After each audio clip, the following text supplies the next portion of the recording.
So this lesson is about chapter 8.3 about curve sketching, continuing from previous about parametric equation. Today you're going to learn how to sketch parametric curves. Now, one thing about parametric curve is that they are given as a parametric equation, not Cartesian, because some equations are just too difficult to write as a Cartesian equation, and it might be easier to write as a parametric equation. That's one reason. Another reason that some crazy mathematicians like to write parametric equation is because parametric equation is about a third parameter, which is about the t or the theta. So you've learned about using t as a third parameter. T could mean time, remember.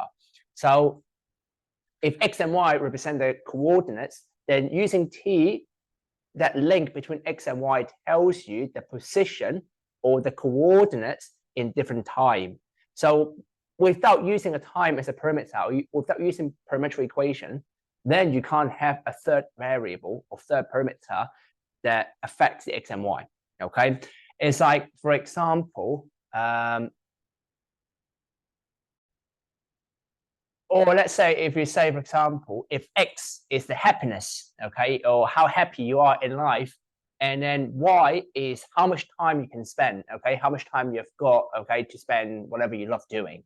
Then to link between the happiness, okay, and also time that you have to spend whatever you want to do, the third parameter could be, for example, money, because the more money that you've got, okay, then not necessarily the more happiness that you get, okay, so there might be a correlation between money and happiness, because when you have money, you're able to spend on things that you like. It's easier for you to gain happiness, okay. Whether the happiness is something that's meaningful or not, that's not an issue we discuss in maths, okay. Leave it with philosophy. But also talk about time that you can spend on things that you like.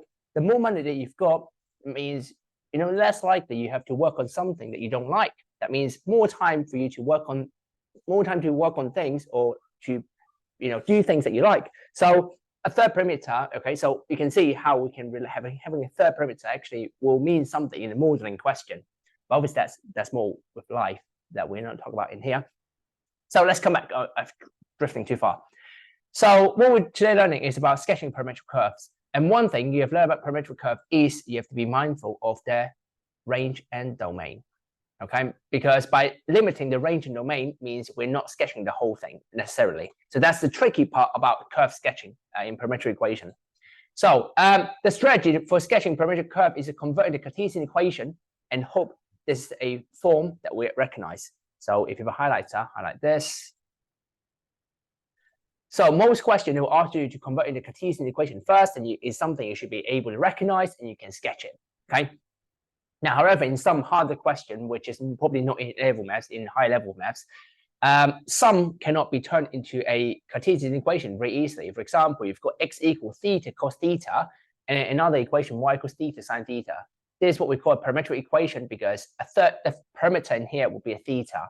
So x equals something theta, y equals something theta. So theta is a parameter linking x and y. Anyway, if we have to turn it into a Cartesian equation, which you don't have to learn how to do that, which will give you a really weird equation. I'm not sure if you're able to see it. It's square root of x squared minus y squared equals to arc cos of x over square root of x squared plus y squared. A disgusting Cartesian equation. So that's why you don't have to draw it. But a graph, okay, on the other hand, okay, it's like Beauty and the Beast. That's the beast and that's the beauty. It looks like a really nice spiral, okay? So one actually could use the graph to some biologists, okay, with maths degree in there. They could actually use the maths equation to symbolize, to equate like a snail, the shell of a snail, okay? So and then they might actually see, okay, some snails of different species, they do the other way around, or sometimes the curve might be a little bit outward, a bit wayward, and then they turn to be going a bit more inside, etc. So what I'm trying to say is, maths actually relates to biology, can relate to biology, can relate to a lot of things. In GCSE, I'm not sure if you have heard of it, the Fibonacci sequence actually links to the golden ratio when you take photos in music, etc. So yeah, maths does touch lives in many ways. Right, enough nonsense. So all in all, how do we sketch curve parametric equation? Step number one, make it into Cartesian equation. So Cartesian equation is, this one is a simple one because this one does not involve trigonometry. If it involves trigonometry, then you should be using trig identities like 8.2. But this one, since it does not involve trigonometry, then what we can do is we can make t a subject. So I'm going to start off with x equals 2t, make t a subject, so x over 2 equals t, and then put t equals x over 2. Like ketchup mayonnaise with chips, you can't go wrong with that. So having t on the left-hand side, you can't go wrong with that. So then you have y equals t squared. You substitute t into the y in there, so y equals to t squared, so y equals x over 2 squared. If we square root, you get x squared over 4. So you tell me, what graph is this? I'll give you 5 seconds to think. Yes, it's a quadratic equation. I'm not sure if you recognize this as a quadratic equation. So I like to write as a quarter x squared. So x squared over 4, a quarter x squared, you know, depends how you want to present your answer. There's no right or wrong, but this way probably easy to read. We can see the coefficients of quarter. So how do we get a quadratic? Well, simple. Well, a quadratic looks like this. A quarter x squared, right? So a quarter x squared, when x is 0, y is 0. When y is 0, x is also 0. So basically, the roots are 0, 0. Now, the problem is we cannot just write this down. So this is not our final answer. This is not the final answer. So not final answer. Okay, because let's see if you remember what I said. Okay, can you guess the reason? I actually explained the reason why this is not the answer before. Because in Cartesian equation, we have to, because we forgot to include the domain and range.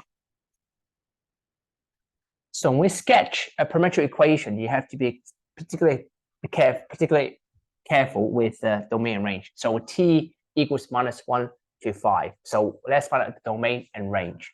Okay, so the domain. So we use x equals 2t. So t is between -1 to 5.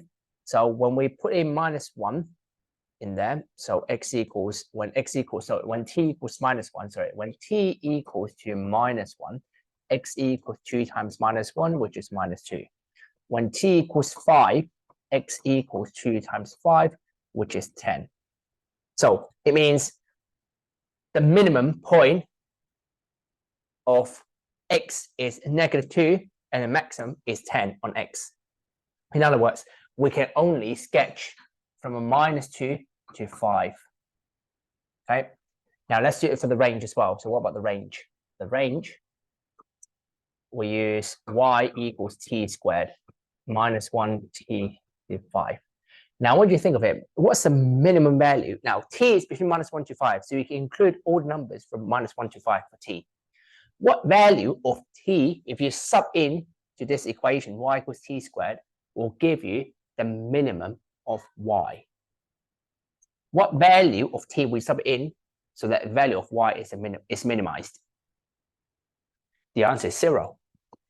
When you put t is 0, y is 0 squared, which is 0. That's the minimum. Because if you try to put -1 in there, -1 squared is 1. That's not a minimum. Okay, so what about the maximum? The maximum will be 5. So y equals 5 squared, which is 25. So, in other words, we can only do, okay, so the domain is from -2 to 10, -2 to 10. Sorry, that's meant to be a 10 minus 5. That's meant to be a 10. And then for the range is from 0, which makes sense, to 25, and that's all we can do. So we're going to sketch this. Problem is, what is the value of x when what is the value of y when x is -2? So when x is -2,